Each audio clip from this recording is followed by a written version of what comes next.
DawgNation, and welcome into DawgNation at Large.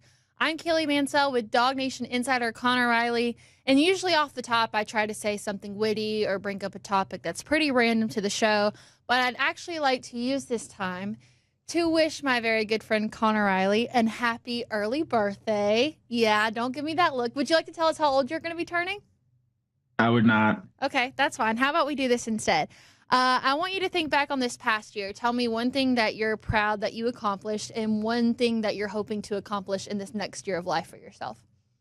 I'm proud that I made it through this past year alive, and I look forward to doing that again next year. I mean, what am I supposed to do with this at this point? I did bring out a prop for this, so happy early birthday, Connor. And for those of you watching us, I would like to encourage you to also wish Connor Riley a happy early birthday here on DawgNation at Large.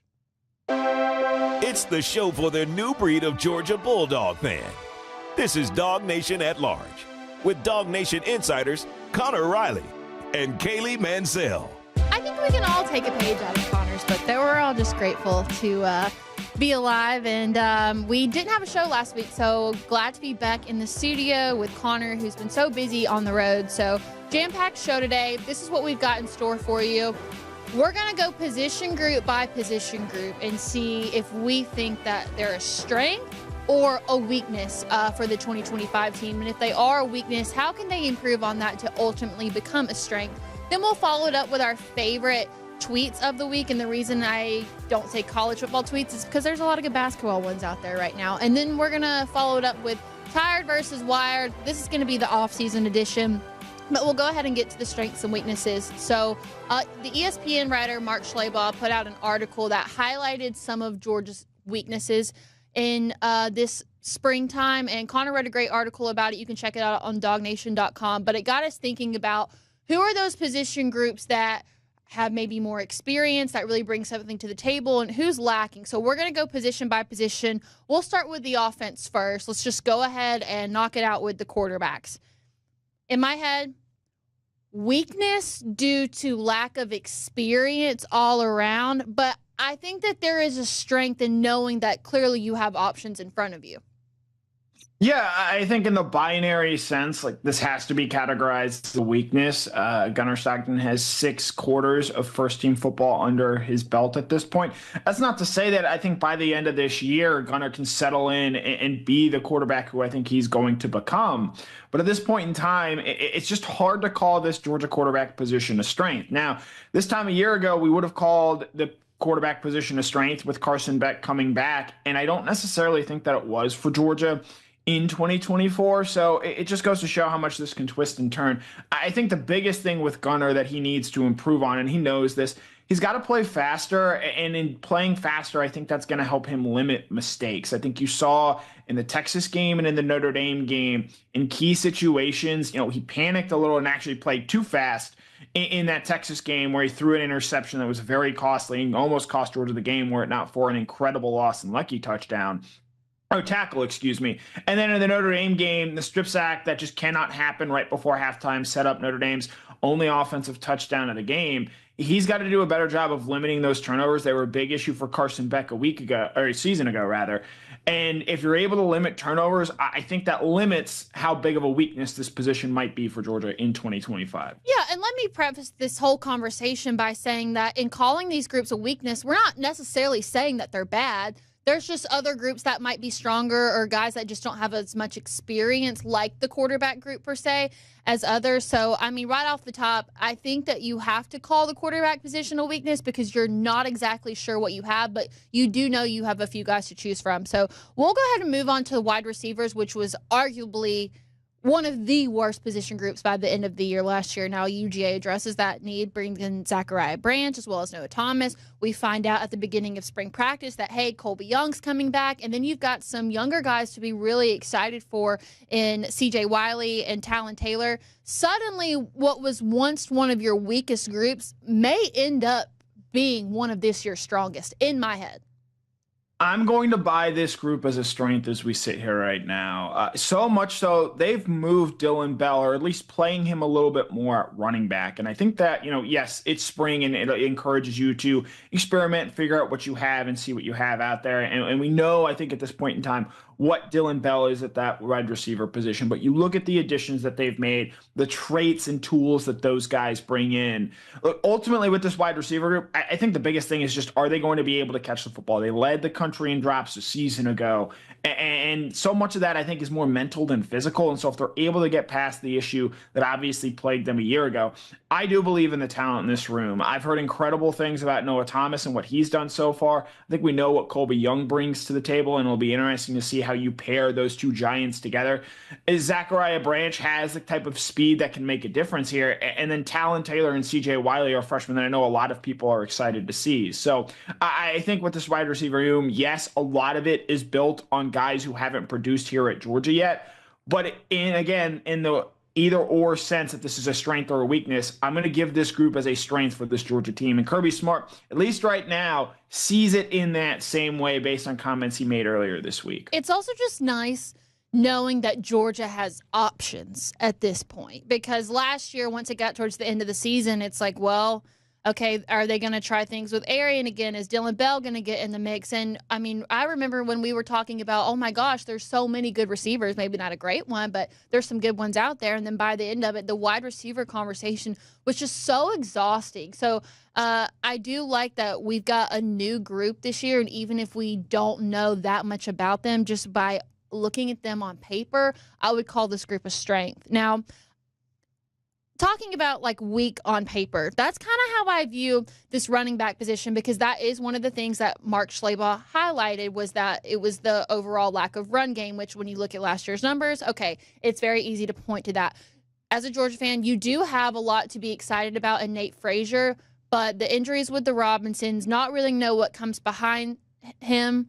I think you have to call it weak, but Brandon Adams said something this morning on DawgNation Daily that I think hit on this really well. And it's that your biggest challenges can also lead to the biggest opportunities. And I see that for this running back group. I think part of this comes down to how much is Georgia willing to ride Nate Frazier in particular here, because he has a lot of talent and he brings a lot to the table for Georgia this year.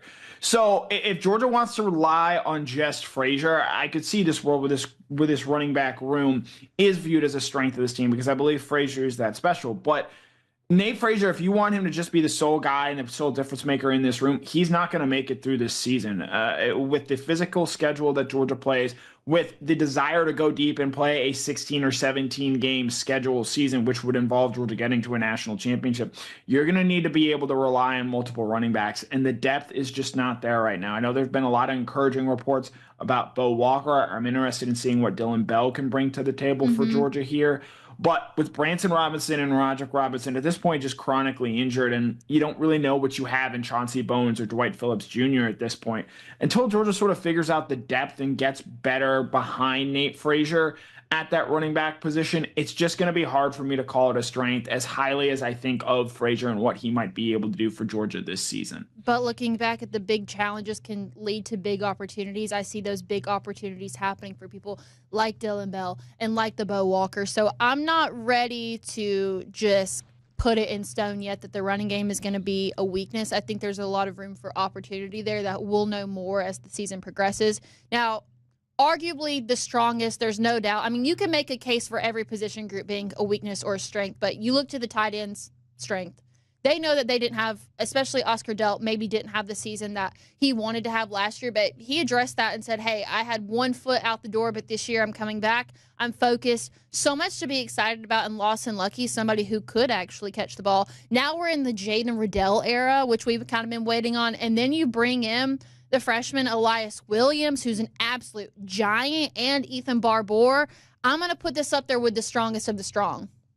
This is an easy strength for Georgia, and the big question with this group is just how do you go about getting the most out of these guys from a production standpoint? Because in the losses last year, that just didn't happen. And you know, part of this, I think the connection that Oscar Delp has with Gunnar Stockton is a little bit different than what he had with Carson Beck, and I think that's going to make a difference.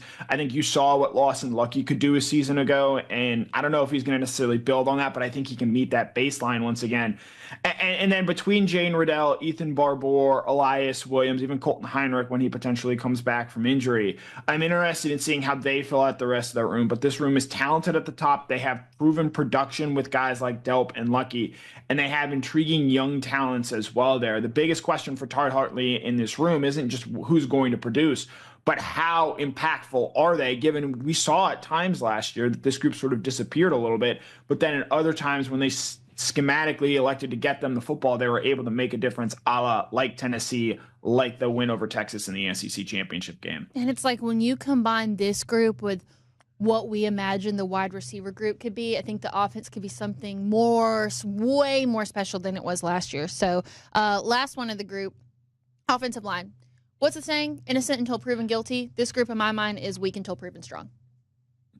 Yeah, and based off of what we saw last year, it took a step backwards. I think that this was a group a year ago we're talking about as being one of the strengths, not just of this team, but in all of college football.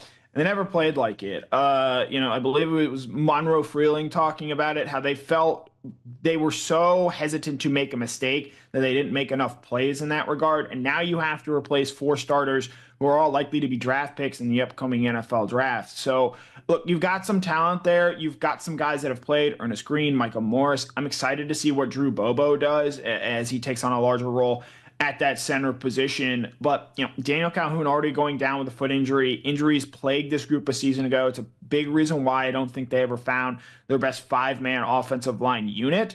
And so moving into 2025, where there's already a ton of pressure on this group, I just think that, to your point, Kaylee, until they go out there and do it and show that they're once again one of the better units of this team, it's very fair, in my opinion, to call it a weakness for Georgia entering the 2025 season. I just also can't help but be a little bit traumatized because last year we were preaching how amazing the offensive line was going to be, and then it ended the way it did. So maybe take the Kirby Smart approach and just downplay it in hopes that they're going to exceed expectations.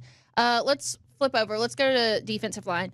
Right now, the way I see it, I'm going to point towards a weakness, but this could be one of the groups that ends up being the strongest if they maximize their potential. You have to feel really good in Christian Miller coming back, as well as Xavier McLeod. But the problem is Jordan Hall was injured all last year. Never really got to see him, as well as Joseph Jonah Ajonye, who missed a lot of the season too. So it's hard to know exactly what you have, and specifically those two in Jordan Hall and Joseph Jonah Ajonye. So I'm going to lean more towards weakness, but I do believe by the end of the season, this could end up being one of the groups that might be the strongest for Georgia. I'm going to zag and say that this is a strength, similarly to the wide receiver position in terms of the logic I'm using here, because to your point, Kaylee, you're correct. Georgia doesn't have a ton of proven production there on that defensive line. Jordan Hall missed a ton of time last year. Xavier McLeod only in his second year with the program. Christian Miller, who's the senior leader type for this group, is out this spring due to injury. You mentioned Joseph Jonah Ajonye there as well. But I just think that if you look at the defensive line across college football, there aren't many I would take over Georgia. And I think that's something to remember. Not to mention, and we haven't talked about him a whole lot here yet, but everything everyone seems to say about Elijah Griffin seems to indicate that this train is coming. And he is 10 feet tall and as strong as an ox. And I expect that to be backed up. And it's hard to know that without seeing him actually go out there and play in a collegiate level yet.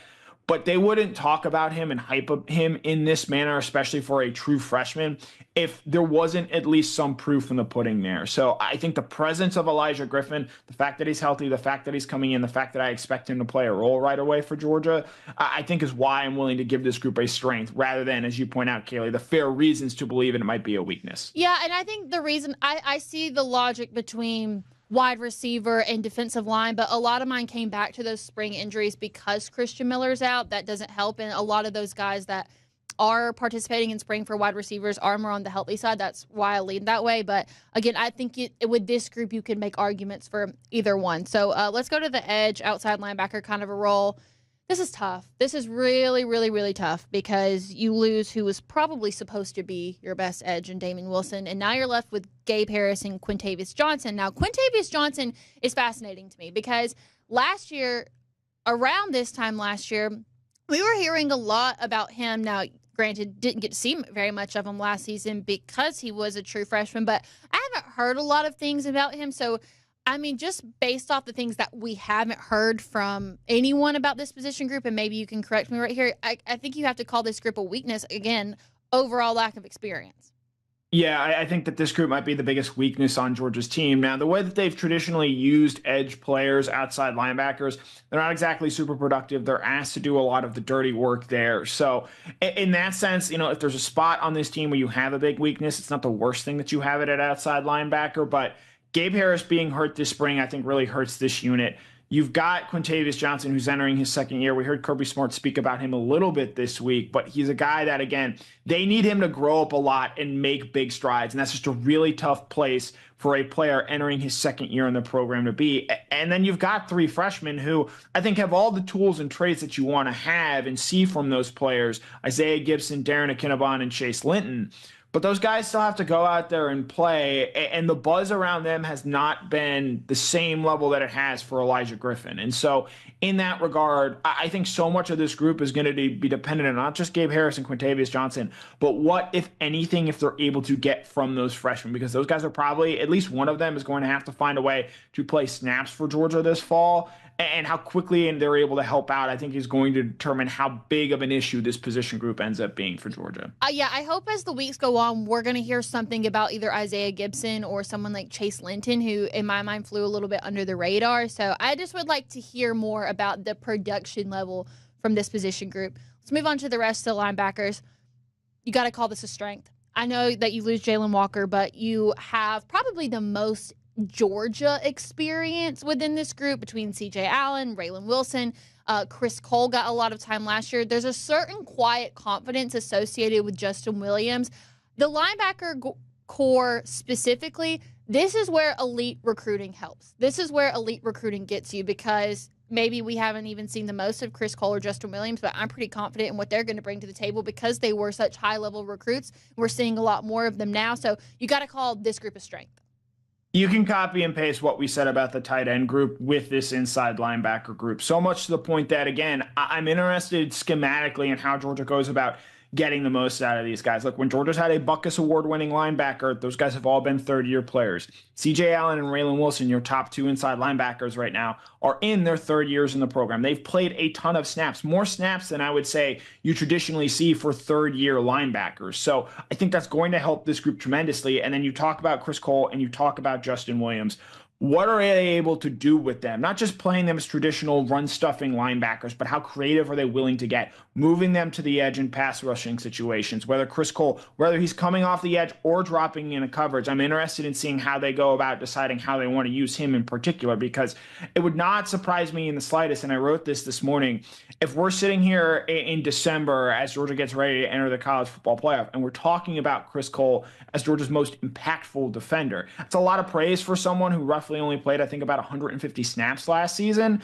But the talent and the ceiling is that high for him and this group as a whole. So it is absolutely a strength. How big of a strength, I think, actually comes down to the coaching staff and how much they're able to employ these guys in their various roles. It just amazes me that I feel like if we did this every year for the last couple of years and the years to follow, every year we're going to talk about how the linebacker room is a strength just because of that elite level recruiting. Because, I mean, next you've got, Zayden Walker on deck, and it's just going to keep going and going. So the one that I actually struggled with the most in putting the defensive one together is the cornerback position. I feel really good about what Georgia has in Dalen Everett, because when we saw the best of him last year, it was a beautiful thing to watch. But on the other side, you've got a position battle going on with some options. Daniel Harris had some experience. Of course, every person in DawgNation is curious to see what happens with Ellis Robinson. But, Brandon Adams calls it the chatter. And I myself have heard some chatter about DeMello Jones, who maybe isn't getting talked about as much because of the battle between Harris and Robinson. So it's hard. It's hard for me, but I'm going to call it a strength. Strength in numbers. Welcome Yes? to the right side of this argument, Kaylee. It is absolutely, in my mind, a strength because of what you bring back in Dalen Everett, someone who I think improved tremendously over the last 6-7 weeks of the season last year, playing an awesome, quite frankly, game against Texas both times. And I think if you're just able to tell him, hey, you're playing Texas this week, I think that's pretty effective coaching to get the best out of Dalen Everett. As far as that other cornerback position, Look, I believe all those guys, Harris, Ellis Robinson, and DeMello Jones, are all incredibly talented. And Georgia is going to find a way to get the best guys on the field there, whether that is Ellis Robinson, the 5-star prospect, or DeMello Jones. Someone is going to have to go out there and actually win the starting job, because those other two guys are going to be too talented and too capable to just let someone default win it. So I think the fact that that competition is so intense leads me to believe this is going to be a full-on strength for Georgia, so much so that it wouldn't surprise me if they rotate a little bit depending on week to week or matchup to matchup. I'm very excited and interested in seeing how this group develops this coming season. That's how I feel too, because when I was thinking about it, I thought back to, I believe it was Kentucky last year, where Dalen Everett and Julian Humphrey played every single snap of that game. And at least now, you know, if this group can stay healthy, that something like that is not likely to happen again. So glad I was on the right side of history for that one. Your nod of approval means more than you'll ever know. All right, so we're going to kind of rope in the safety and then kind of the star group together here. So, I mean, you've got to be excited for KJ Bolden. The level of experience that he has as a true sophomore, knowing that he's kind of on everybody's radar. I'm going to call this group a strength also because Ja'Cory Thomas has some of that experience, even though Janelle Aguero was hurt, another former 5-star recruit. Then also Georgia addresses those needs in the transfer portal too, bringing Jaden Harris from Miami, Adrian Maddox from UAB. I'm going to call this group a strength with KJ Bolden at the head of it. Yeah, I think KJ is the obvious reason to call this group a strength, but also you've seen Janelle Aguero, Ja'Cory Thomas play real snaps for this team, and maybe they don't have the ceilings that we thought they might once have had, but the fact that they are somewhat known commodities and Georgia feels comfortable throwing them out there in big games, I think helps this group a little bit. And it's actually a third transfer safety that you didn't mention there, Kaylee, that I'm fascinated to watch. Zion Branch. I mean, this guy is built different. And, you know, a lot of people talk about his brother Zachariah and what he brings because he was a 5-star prospect. Injuries have been an issue for Zion Branch during his college career at USC to this point, but I'm fascinated by what Zion Branch might be able to do at either the star or the safety position. And when you have an athlete like that and you're able to pair him with KJ Bolden in the way he's probably going to be able to defend not just the deep areas of the field, but I thought the thing that KJ did best a year ago was when he was coming forward and making plays and breaking up passes and making tackles on third down. I think KJ is obviously the tip of the spear, but there's enough behind him to believe that this is going to be a strength once again for Georgia. Now let's end on a strength. Another obvious one. Special teams, strength. Peyton Woodring, strength. Brett Thorson, strength. Drew Miller, strength. Special teams, special teams, special teams. It is a strength for this Dogs team. And I mean, I feel lucky that we just get to be in the presence of Brett Thorson for one more year. So maybe I'm a little bit biased, but you look at, I mean, they're all vets at this point. You don't want to be the team that loses a stupid game because kicker misses a field goal. I feel very good about what Georgia has in their special teams. Strength, all caps. Right. And, you know, I think that's what made the Notre Dame game where they gave up that kick return for a touchdown so jarring, just because you never really see that from Georgia. So Peyton Woodring, one of the best kickers in America, he is back for another year. Brett Thorson, I'll be interested in seeing how quickly he's able to recover from his knee injury. It did come to his plant leg rather than his kicking leg. But as you mentioned, Kaylee, they have Drew Miller there. And his first punt and first couple of punts in Notre Dame weren't great, but I think there's a lot of excitement and a lot of room for improvement there. And I'll give you one other nugget. They bring back their long snapper, Bo Gardner, as well. Yeah. So this unit, I think, is poised to have another strong year, as it always is under Kirby Smart. I think he's a coach that maximizes winning on the margins, and having great special teams plays makes such a huge difference for Georgia. Kind of like that linebacker position. As long as we're doing this, special teams is always going to be a strength. Okay, so that is going to be strength and weaknesses by position group. This tells me that one day in the near future, we're going to have an accountability check. So in just a moment, we'll come back and we will do our favorite tweets of the week. But want to remind you that here on DawgNation at Large, we are always so excited to partner with Zagoria Law Firm. And what we love about Zagoria Law Firm is that they are the only law firm in the state that specializes in representing people who have been bitten by dogs, as well as those who have been knocked down by dogs. That's right, dog fans. They are the official dog bite injury lawyers of the Georgia Bulldogs. They literally wrote the book on how to win these cases. So if you or a loved one has been hurt by someone else's dog, give them a call at 833-GA-DOGBITE, that's DOGBITE, or visit ZagoriaLaw.com. So we were going through this off-season period for a while where it was so hard to find tweets and memes just because there wasn't that much going on. So I'm so excited that this week we have stuff to choose from. This is Meme Machine. Who's that coming down the track? Who's that coming down the track? It's a Meme Machine and red and black. It's a Meme Machine and red and black. No, no!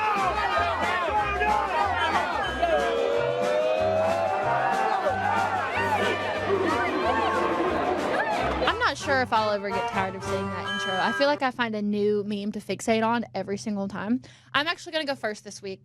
This is what I've got. So March Madness returns tonight. Sweet 16 happening. One of those games that people are excited about is BYU and Alabama and which team is going to score more points. But I'm more interested in something else. This comes from Brigham's Burner, which I did a deep dive. Actually, a pretty funny account. It says the real contest between BYU and Alabama is which fan base has the more complicated family tree.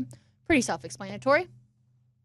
I will say, as funny as that tweet is, I'm super excited for this game. These are two high-scoring offenses. Neither team plays all that great of a defense. I think this game is going to be a ton of fun up in Newark, and then the winner potentially getting to face Duke, Arizona. So I'm super excited for college basketball. I'm going to touch on that a little bit later. Again, a non-football meme here this week. Today is opening day in Major League Baseball, but if you haven't been paying attention to the Georgia Bulldogs, they've been killing it from a baseball perspective. They swept Florida this weekend, dominating the rival Gators, 5-1 on the season, either number 2, 3, or 4, depending on which poll you use. But again, this is a team that had to replace Charlie Condon, who I think has an argument for best player, or at least best seasons in Georgia baseball history. And they've replaced that production, not just him, but Corey Collins as well. And of course, as we bring up the tweet here, a classic from the movie Moneyball, one of my favorite movies. Now, so the A's lost Jason Giambi, and Billy Beane's goal was to recreate him in the aggregate. In this instance for Georgia baseball, Charlie Condon is your Jason Giambi. And Wes Johnson, to his credit, is finding out how they go about recreating Charlie Condon in the aggregate. They've done that with some of the transfer portals they've added as well here. Nolan McCarthy, the outfielder from Kentucky, has been a huge addition. This team's been a ton of fun to watch, and you wondered how they were going to continue to build this program moving forward. I think Wes Johnson has answered a ton of those questions so far. You'd like to see their pitching take a step forward, but for Georgia baseball to this point in the year, they've provided the excitement, they've provided the juice. They've got a big home series against Auburn this weekend. And as they continue to win games, it is going to be a ton of fun this spring and early summer at Foley Field, as this looks to be a team that is capable of making a deep NCAA tournament run once again. Yeah, I think their pitching did take a step forward this past weekend at Florida. But gosh, they have, just like the Georgia football team this last year, such a brutal schedule. But you know what? It's all going to lead to them being battle tested when the time comes. But Wes Johnson really has been the wizard as of late. So excited for Georgia baseball and excited to have just a different team to be invested in. Okay, so in just a moment, we're going to talk about, you mentioned basketball. We might get into that. It's going to be Tired or Wired. But first, summer's coming up. You're thinking about planning your summer vacations. I recommend looking somewhere like Daytona Beach, somewhere where you can have really easy access to. Whether you're in the state of Georgia, you can just make that drive. If you're a little bit further away, then you can fly directly into the Daytona Beach International Airport. Something to do for everyone, whether you like to fish, kayak, hike, play golf. Also really good places to shop in Daytona Beach. So when you're thinking about planning those summer vacations, make sure to check out DaytonaBeach.com/hotel deals. That's DaytonaBeach.com/hotel deals, so you can score wonderful deals on coastal accommodations. All right, with that, it's been a while since we've done this one. This is going to be the off-season edition of Tired versus Wired.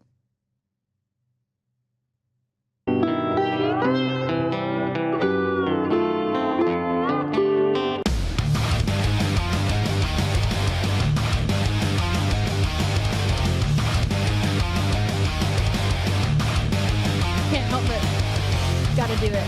All right, so I have you going first. Give me your first set here. My first wire is the NCAA tournament. There have been a lot of complaints about how there's no true Cinderella this year, how there's been no upsets. Quite frankly, I love that. We are seeing the best college basketball teams in the country play this weekend. There are great games across the board. I know everyone wants a Cinderella to root for. I know people want casual games to watch, but I'm so excited for this. I'm someone who zags. I like when the good teams advance. I want high-level basketball games. I think we're going to see that on Thursday, Friday, Saturday, and Sunday. And so I am super excited for this. I know there have been a lot of complaints about the lack of excitement, about the lack of a true Cinderella this year. Only one double-digit seed, and it's an SEC team in Arkansas.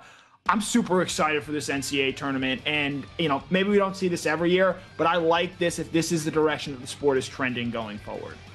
I'm not going to lie. I haven't gotten the chance to tell you this yet, but I definitely thought about you after the second round when I'm looking around and there's no more Cinderellas. McNeese is out. Arkansas is considered the biggest Cinderella, and I was like, I know that this brings Connor Riley so much joy. So I was hoping that we would get to address it on today's show because Connor doesn't like a Cinderella. I do not. All right, give me your tired. Complaining about travel calls / complaining about officiating. I thought that this leaped somehow into another stratosphere this weekend. Derek Queen hit a buzzer beater against Colorado State. It was the moment of the first weekend, in my opinion, from the NCAA tournament. And the big talking point coming out of it is we're talking about officiating, we're talking about travel calls. We as college basketball fans, which I think a lot of us are, whether you're casual or hardcore, spend all year waiting for these moments, waiting for buzzer beaters in March Madness. And instead of talking about the brilliance of Derek Queen, we once again find ourselves talking about the officiating. I think this has become a problem not just in college basketball, but in all sports. I think you saw it a lot with the Kansas City Chiefs this year. You see it a ton in college football. I worry that we as a society now are in such a place where when things don't go a certain way or you see a certain thing, you just complain about it and see it as an officiating gaffe or a human error thing. I think we need to do a better job of celebrating the actual greatness of sports rather than bemoaning the human elements of that. And the traveling discourse this weekend that stemmed from the Derek Queen buzzer beater, I think really, really tired me out. I think it's also just part of human nature to put the blame on someone. And when you're an official, I mean, that's just, it's kind of like when things go wrong with the football team and we immediately start blaming coaches instead of players. Like, everyone's just going to go straight to blaming officiating. I actually got to see that live. And you know what? Even if it doesn't matter. The outcome of the game is not changed by you complaining on social media. What's done is done. And quite frankly, it was the most interesting ending that we got out of the first two rounds by a mile. So I'm kind of with you on this, that just let the greatness just kind of soak it in, because I mean, there haven't been any Cinderellas or buzzer beaters. So you gotta take what you're given. So I will go. My first wired is kind of on the same page as yours. There's nothing like college football. College football season is a different animal, a different breed, brings a different level of excitement. But if there is a close second to that, it's this time of year, because I love the tournament. I love the way that basketball postseason is laid out. It's Braves opening day, the only other Atlanta-ish sports team that I actually care about. UGA baseball is on fire. The Masters is coming up soon. So if there's a close second of a season to what college football is to me, it's this time of year, and I'm just excited to have something to genuinely look forward to each day and each weekend, knowing that there's something that I can invest myself into. That's my first wired. I am excited about Braves opening day. Tired. This is off-season edition. Preseason rankings. I don't care about preseason rankings. They mean absolutely nothing. I will stand by that. It does not matter until you start playing games, and even that first week or two, it doesn't really matter. So all these rankings, I know people have to do it for a job. I understand that. You've got to have content and stuff, but even if you put it out there, don't care what these people say. I mean, we literally know nothing. We're as close to the Georgia football program, as it gets, just with our jobs and stuff. And even we still don't know what's going to happen. So I'm always tired of preseason rankings, and I encourage you not to pay that much attention to them. We are 6 months away from Georgia's game against Alabama at home in Sanford Stadium, Georgia's first SEC game.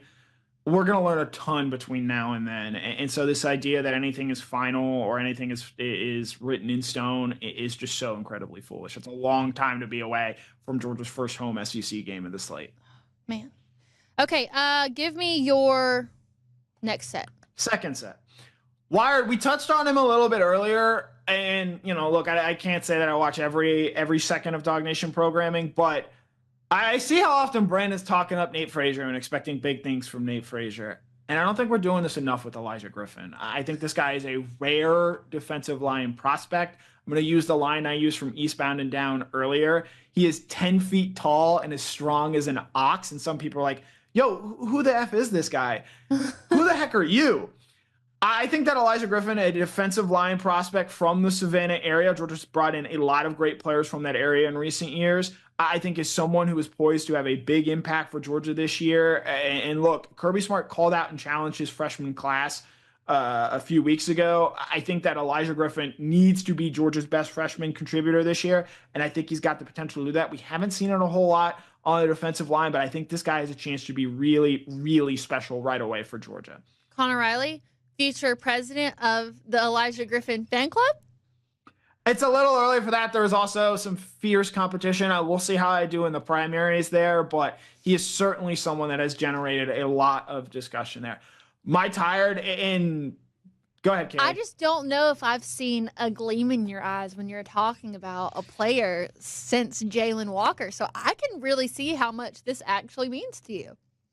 There are a couple guys, but I feel like a lot of people have claimed Chris Cole. Brandon has brought up all the real estate on Nate Frazier Island. Jeff Sintel owns a considerable share of stock in the Noah Thomas Fund. So Yes. You've got to pick and choose who you're going to go after here in terms of, being a president of a fan club or being a major shareholder in the stock of a Georgia player. All right, go ahead and give me your tired. Brandon touched on this on his show on Wednesday, and I'm going to go in on this a little bit here because I think this is something that, as a journalist in the room, I think is incredibly frustrating as a fan, as a player, as Kirby Smart.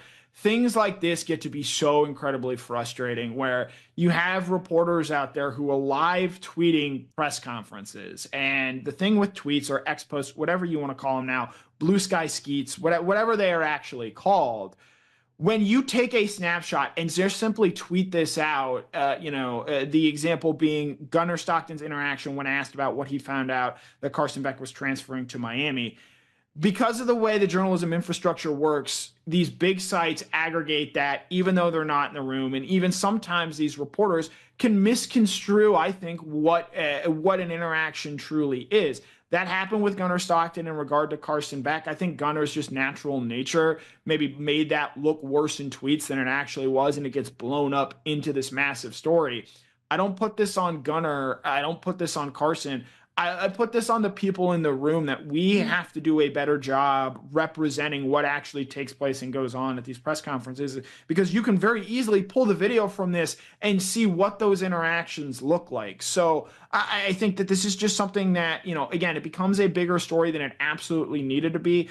Gunnar Stockton in no way was saying anything negative about Carson Beck. And I think as you saw the discussion play out on that, I hope that as we move forward, when things like this rise up and we see things tweeted instantly from press conferences, we at least think to add as much context as you possibly can in a limited space, but also just do a better job of thinking through, okay, what might this turn into if I put this out there? Because I don't believe that anyone thought that this story would snowball the way that it did when those tweets were sent out. Well, it's also just like if you've paid any attention to the Georgia football program at all since January, Gunnar Stockton's not a drama queen.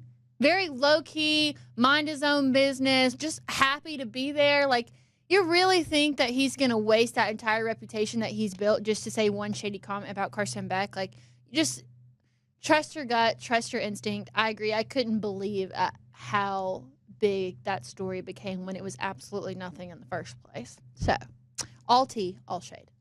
All right, I'll wrap it up here. Wired. I love when the things that matter to me in pop culture and the sports I care about just kind of like happen to intertwine at the right time.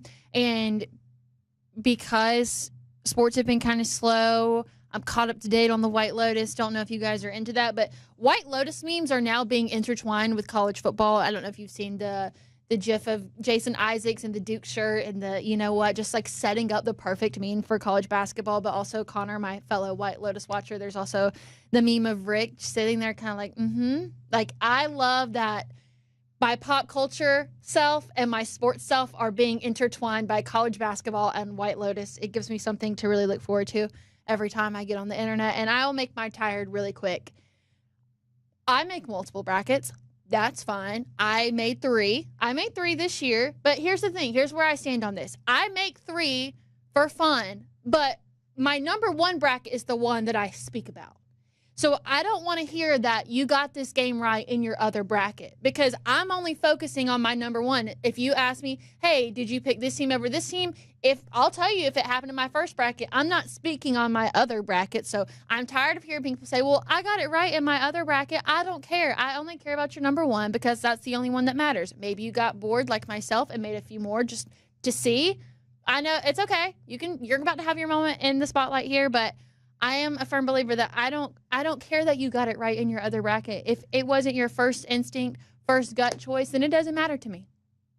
I'm an even more firm believer that you should only do 1 bracket. I believe you should stick to your predictions and believe them thoroughly. And so the idea that you're making multiple brackets in the first place, major ick. Really? Major ick. Out of all the things that I have ever said, that's the one thing that gave you the major ick? I feel very passionately about a single bracket. And so if you're filling out 3 of them, trying to game the system, major ick. I mean, most of it's just for funsies, like I didn't submit my brackets into any groups this year because last year I came in second in both of mine and was really butthurt about that. So I just mostly for funsies. But when I'm referring to what I got right and what I didn't, it's all about bracket numero uno. Like I'm not going to speak on my other ones because that's just pointless. So same. I'm not going to speak on my other brackets because they don't exist. Okay. Anyway. All right. One last shout out and then we'll wrap things up. So basketball starts again tonight. There's nothing better in my mind that goes better with basketball than a long drink. It's kind of become like a staple this last weekend for me, is like getting to watch the game and have a long drink. And you've still got some time till actually the games will be going on as you were watching this. So to gear up for this weekend, make sure to find the nearest Finnish long drink. You can do that by visiting thelongdrink.com. If you just go to the top where the search bar is, type in your city or your zip code, it'll tell you where you can find the nearest one. Or hey, maybe you're watching the game at the bar, just ask to see if they have it. So many more places are popping up with the Finnish long drink. So definitely take my advice I give week in and week out. Make sure to try one for yourself. And you can find out where the nearest one is to you at thelongdrink.com. Again, that's thelongdrink.com. Okay, Connor. I feel like it's been a minute since I asked you this. What did you learn today? That you fill out multiple brackets. I thought we'd already discussed this before. I thought we had talked about this. No, this is the first time hearing that you are a multiple bracket person. I believe in monogamy. I believe in one true bracket, one single entity that you put your time and resources into. But hey, no judgment if you're poly bracket. Everyone each does their own thing out there, I guess. But then you said it was icky. It is icky. That feels a little hypocritical to me. I never said I was consistent. Okay. All right. Well, let's just go ahead and close out with that. Don't forget, wish Connor a very happy early birthday, and let's be proud that he showed up to work today. With that, DawgNation, thank you so much for joining us here on DawgNation at Large. We'll see you right back here next Thursday at 7 o'clock.